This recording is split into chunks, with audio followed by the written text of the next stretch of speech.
You're standing in the middle of what used to be a lush, beautiful suburb in Cape Town, but now the only thing growing is the stench of rotting flesh and the suffocating grip of a totalitarian government that claims they're saving you. This is the world of Deadlands, and honestly, if the zombies don't get you, the politics definitely will. 10 years ago, the resurrection happened. A fancy name for the day the dead decided to stop staying buried. And since then, humanity has been huddled behind walls, terrified. But here's the kicker. The people protecting those walls, the guardians, might actually be worse than the shambling corpses outside. They've turned Cape Town into a high-security prison where every move is watched, and if you step out of line, you disappear. It's a bleak, gritty reality where hope is a luxury no one can afford, yet we meet our girl Leas, who is about to flip the entire script. Leas is our 17-year-old protagonist, and let me tell you, she is exactly the kind of relatable, grumpy teenager you'd want in an apocalypse. She's cynical, she's tired of the propaganda, and she's dealing with some serious emotional baggage.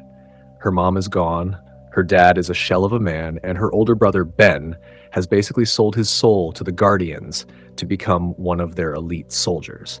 Leas is stuck in this weird limbo where she hates the system but has to play along to survive. She doesn't want to be a hero, she just wants to breathe without a guardian breathing down her neck. But the thing about Leas is that she has this fierce streak of independence that makes her a total magnet for trouble. She spends her days scavenging and trying to keep her head down, but you can feel the pressure building inside her. The girl is a walking powder keg. The story really kicks off with the mauling. Now, when you hear mauling, you might think of a fun Saturday at the shops, but in this book, it's a death sentence. It's a lottery where teenagers are chosen to go and serve the guardians in the mall, which is their high-tech headquarters. Everyone acts like it's an honor, but Leas knows it's a one-way trip to nowhere. When her friend is picked, the reality of her world finally breaks her. She can't just sit back anymore. After a series of events that would make anyone's heart race, Leas finds herself doing the unthinkable. She escapes the Enclave. She heads out into the Deadlands, the literal zombie-infested wasteland outside the walls. Talk about a red flag, right? Going from a police state into a buffet line for the undead? Bold move, Leas. Bold move. Once she's outside, the book shifts gears into a high-stakes survival horror. The Deadlands are described so vividly you can almost smell the decay. It's a graveyard of the old world, rusted cars, crumbling buildings, and rotters, zombies, hiding in every shadow. Leas is totally out of her element, and for a second I was genuinely worried she wouldn't last 5 minutes.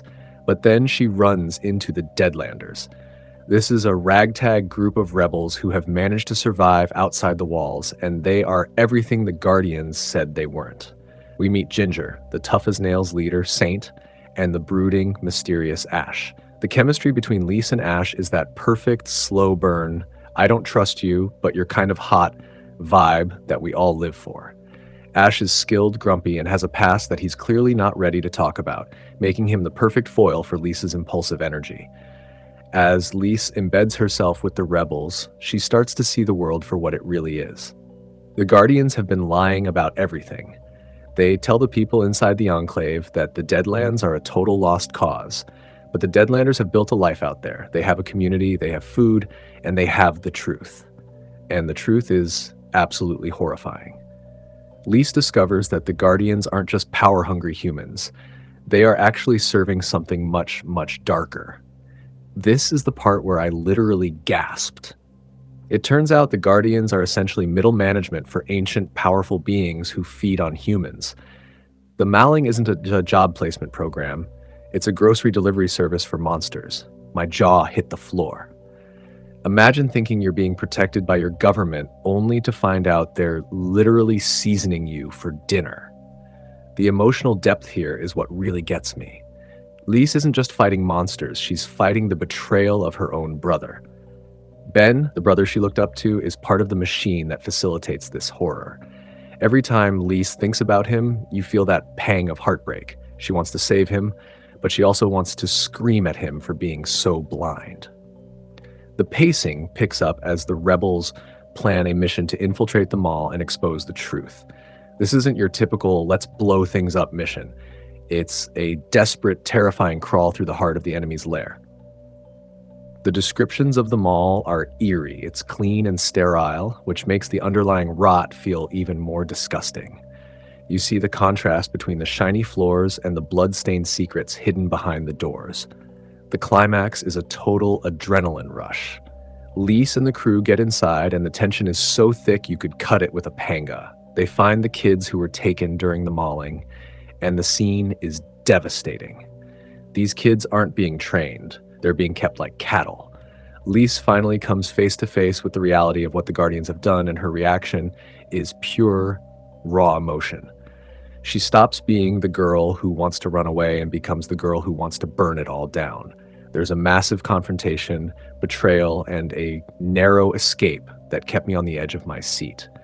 You see Lisa's growth in real time as she realizes that her life in the Enclave was a lie, but the life she's found with the rebels is worth fighting for, even if it's dangerous. By the end of the book, everything has changed. The status quo is shattered. Lisa's lost her home, her family is fractured, and she's a wanted woman. But for the first time in her life, she's actually free. The final scenes show the group looking out over the landscape, knowing that the war has only just begun. It's not a happily ever after by any means, but we're still standing, which in a world full of rotters is a massive victory. The way the story wraps up leaves you with so many questions about the old ones and how deep the Guardians' conspiracy really goes. It's a punchy, dark, and ultimately inspiring look at what happens when one person decides they've had enough of the lies. So, here's the big question I'm left with. If you found out your safety was bought at the cost of innocent lives, would you stay silent to survive, or would you risk everything to tear the system down?